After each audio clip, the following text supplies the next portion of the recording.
everybody, welcome back to another video of mine, and today we are doing a update video, guys. Yes, an update. My recruiter called me today and my waiver was approved. What? I'm a little bit like in shock because I didn't think that was gonna be, I really did not expect myself to be able to get, this waiver, but here we are today with waiver being approved, so that's fun. Oh my gosh, guys, I am so excited. Like, this is something I've been waiting for a while.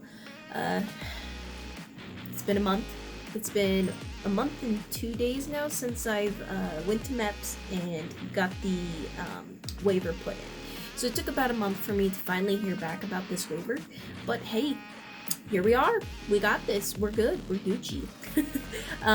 So my recruiter called me about 3 or 4 hours ago and was like, hey, I got some good news for you. So your waiver was approved. And I was like, what do you mean? Like, seriously? So he's like, yeah, I was super surprised too. He's like, I am so like surprised that they approved it. And I was like, wow, okay. I guess he didn't think I was gonna get approved, but I really appreciate him helping me. Unfortunately, he's left Utah apparently, and he's now in South Carolina, so if anybody's trying to go into the Air Force Reserves in Carolina, South Carolina, make sure you hit him up. I don't think I'm gonna put his name, unfortunately. I don't know if that's allowed. I don't know.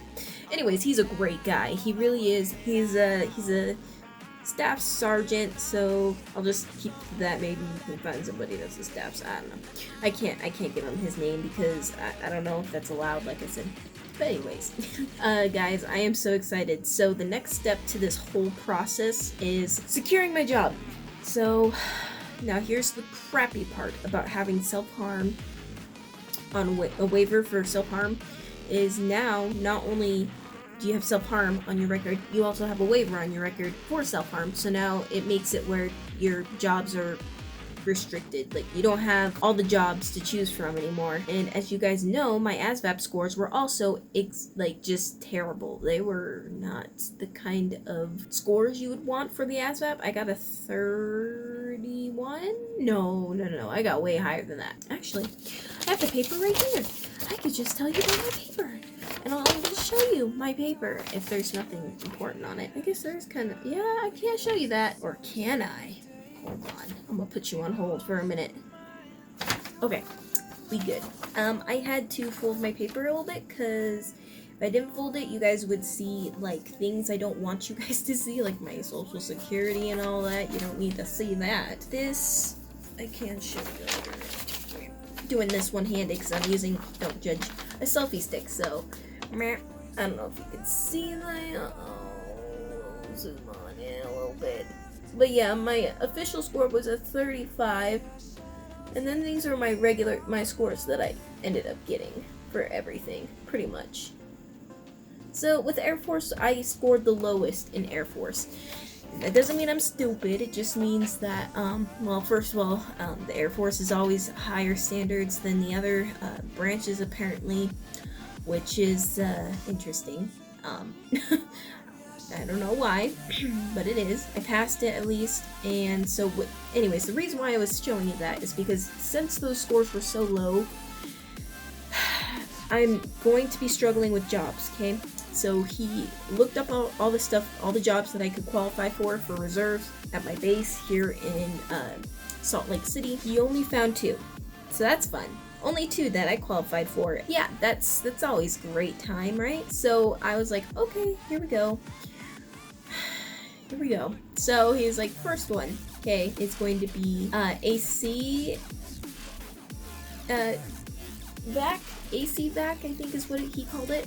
So AC vac is pretty much dealing with air conditioning units. Like you fix them, or you diagnose well. You do diagnostic. I can't speak. You just try to fix ACs all day. That's, I guess, what your job is. And me, I'm not wanting to do that. Definitely not something I was interested in, so I was like, sorry bro, not interested in that.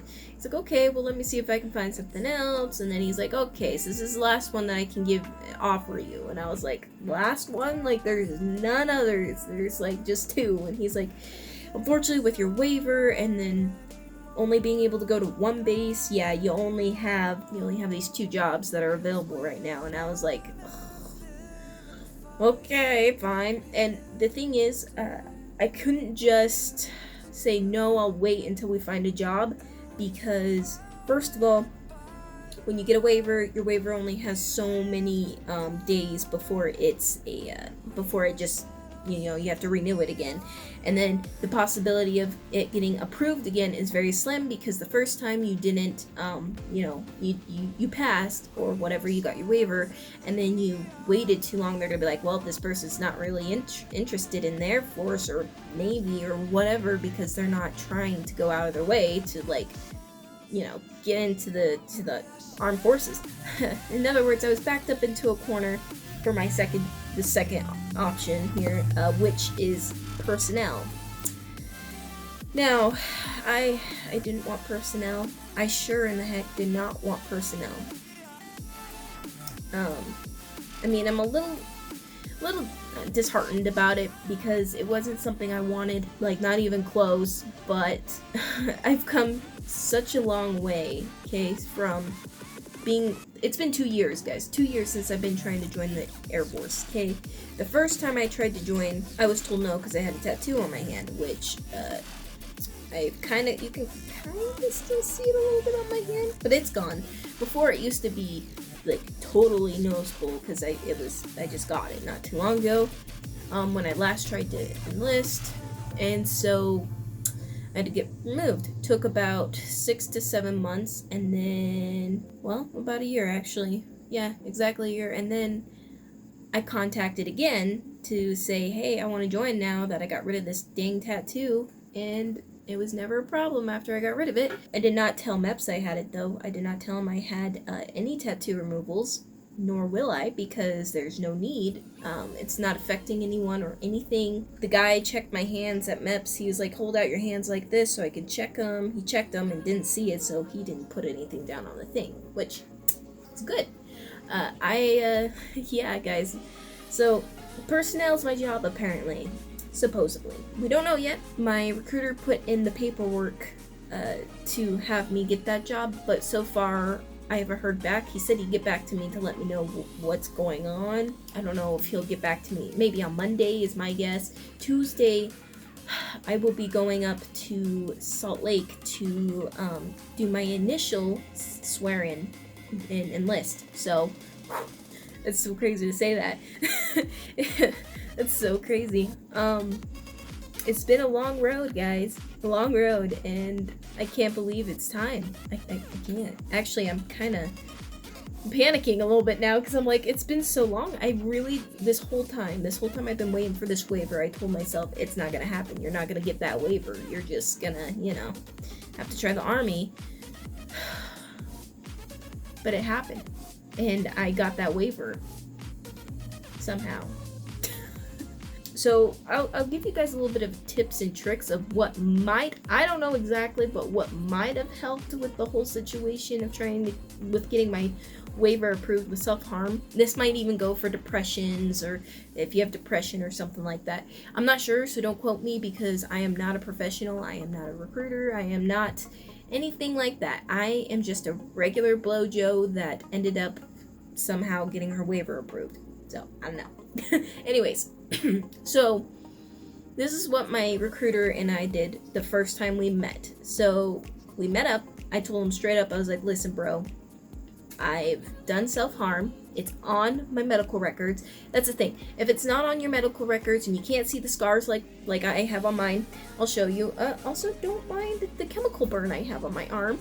I wear a Fitbit, and apparently Fitbits actually give you chemical burns if you get things underneath your skin, which I was washing dishes with it on, and I got this horrible rash thing that's happening. Yeah, it's not painful. It doesn't hurt, but it's definitely not good. Anyways, So you can definitely see my scar there, and you can also see, like, if I go up close, maybe it won't focus, it won't focus, oh, I can't even focus it. Okay, anyways, you can see stitch marks on there, because I actually had to go get stitches, and that's why it's on my record. Sorry, I feel like I'm losing my voice. Maybe it's because I'm so nervous. I don't know. I had to get stitches, so that's why it was on my record. And so I had to tell him, because... Oh no, am I getting corona? Uh-oh. No, just kidding. Yeah, that's why I had to tell him. I had to let him know, hey, this is a thing. I've self-harmed. It's on my medical record. I can't hide it. It's just plain sight. Like, it's right there. I can't hide it. And he told me, he straight up was like, just, you know, we can keep this between you and me. Don't have to tell MEPS. They'll never know. And I'm like, no, bro, they're gonna find out. If they don't, at least when I go to boot camp, they'll know. They'll find out. Like, there's no way that I'm gonna get away with this. Like, I just need to tell the truth at this point. And he literally was like, okay, well, I'm gonna be straight up with you then. He's like, most recruiters don't want to go through this process because it's a waste of time. It's a waste of everybody's time because your waiver's just going to come back as, you know, denied. And I was like, oh. And he's like, also, it's a long process, like, long process. And I was like, okay, but I've been trying to do this for 2 years. I am not giving up. And he's like, oh, yeah. And then I started talking to him more about what I knew about the Air Force, and, like, he came walking in to the store when he first walked in. I was like, oh, hey, you changed the new OPCs. And he was like, oh, you know about the OPCs? And I was like, yeah, I know they went from ABUs to OPCs, and I've heard a lot of people say they like them more. Do you like them? And he's like, oh, yeah, I like them way better. And he's like, I'm surprised you know all that. And I'm like, well, bro, I know a lot. Like, I've been trying to do this for 2 years now, so, well, it was 1.5 years at that point. Marbles? Marbles? What are you doing? She's yelling at me and the dogs are snoring. What's going on? She's angry. She's bored. Either that or she needs potty. Do you need potty? I have the door shut, as you can see. Oh, I lifted up my hair, no worries. But anyways, let's get back to the story. So I told my recruiter straight up, hey, this is what's gonna happen, and he finally was like, okay, you know what? After he warmed up, he was like, okay, so, you know what? I'll do this for you. He's like, let's see what we can do, if we can get you to MEPS, you know, and we'll go from there. And I was like, okay. He's like, so I'm just going to have you write a statement. He's like, it's got to be very professional, detailed, like everything needs to be on this paper. He's like, and then we'll send it over to the medical, chief of medical over at MEPS, and if he okays you to go, then we might have a chance. And I was like, okay. So we did that. We ended up, you know, writing a statement. I had like 3 people check over this that I know that are really good with like words and stuff to make sure it sounded, you know, professional. And from there, he sent it over to medical, and like literally maybe, I want to say a week later, or maybe not even a week, I can't remember. Anyways, they came back and were like, yeah, she can come to MEPS, no problem. So then I went to MEPS, and that was fun. It looks like a blizzard outside. It snowed here in Utah, by the way. Always fun in Utah. Anyways, that's freaking awesome. So he approved it, and the next week I was going to MEPS. Oh, I hate MEPS. And I thought I was going to have to go back to MEPS after I got this waiver approved. Apparently, I don't have to go to MEPS ever again. I am done with MEPS. I am so excited. So I guess with my area, I guess I go to the base now, the Air Force base, to do rest of my stuff. So on Tuesday, I'll be going up to the Air Force base. It's Hills Air Force Base up in Salt Lake-ish. It's like a little bit past Salt Lake, but like by Salt Lake. It's like part of Salt Lake, kind of. I don't know, it's weird. Anyways, I'll be going up there, and I will do my swearing and everything else, which is awesome. But anyways, let's go back. So, and then when I was at MEPS, they do the briefing where they tell you, put any scars you have down on this paper, and it's like a medical sheet that shows like a person, a body, and you mark where you have piercings, where you have like scars, where you have a birthmark, or any abnormals tease to your body, you just put it down, which I put down the scar because I was being honest, you know, like I wouldn't put down the scar as long as it's not super noticeable. If it's noticeable, like pretty noticeable, I don't suggest lying about it because it's just not going to help you and it's not going to help anybody else's time. So just don't lie unless, you know, unless it's very faded and no one can really see it. And then if they do ask about it, you know, if they do see it for some reason, just be like, oh, don't say it was a cat scratch. They don't believe that. Just make something sound believable, but not, maybe, I don't know. I don't like lying. I hate lying, so it's up to you guys. Up to what you guys want to do. Anyways, my mouth is super dry. I think I'm just stressed. I am now super stressed, which is great, so. Yay! Okay, so after I did that, then you go into a not a briefing, but you talk to a medical physician guy, which to me, I talked to the same to the chief of medical that approved me to go into MEPS. I talked to him personally, and he was like, yeah, I don't mind if you join. He's like, this doesn't look like you've done it like a lot. He's like, and I didn't see any other, because he also did physical, and he's like, I didn't see any other scarring on you, just that one. He's like, so I honestly think you're fine. He's like, unfortunately, I'm not in charge of the waivers, or else I'd just be like, you're fine, just go in. But he's like, unfortunately, since I'm not that person that can just approve it, you'll still have to go through the waiver process. And I was like, okay, fine. So here we are, waiver process. Waited a whole month, and finally got the waiver process back. So here we are. Just now waiting for our orders, I guess. Waiting for MOS would be for the Army and stuff like that. I think it's called the AFC something. Waiting for my AFC? I think it's AFC because it's Air Force career AFC. I'm just waiting for that to come back. And then from there, I'll be shipping out most likely sometime past May. Probably June, July, August, any time past then. So we got a few months to prepare because I am out of shape. I have a belly. Also, I haven't been exercising. I've been eating junk food because I've been so I felt like I wasn't getting in, so I didn't really work out anymore. Now here we are. I have to work all that back off. But yeah, guys, I made it. So that's just my suggestions on, you know, if you get a medical waiver or a mental health waiver, just keep in mind to be honest. If you have a medical record of it, you know, please let them know. I mean, some people might be told no, but other people might be told, yeah, it's fine, you can still join. Like me. I don't even know how. Don't even ask me, because I'm like, I don't even know. But yeah, guys, and I guess that's my video for you guys today. I hope you don't mind. And if you did, well, I'm sorry. Don't know what to tell you. But yeah, see you guys later. Stay awesome, and I will let you know more about this Air Force journey when I hear more. I'll see you guys later. Stay awesome.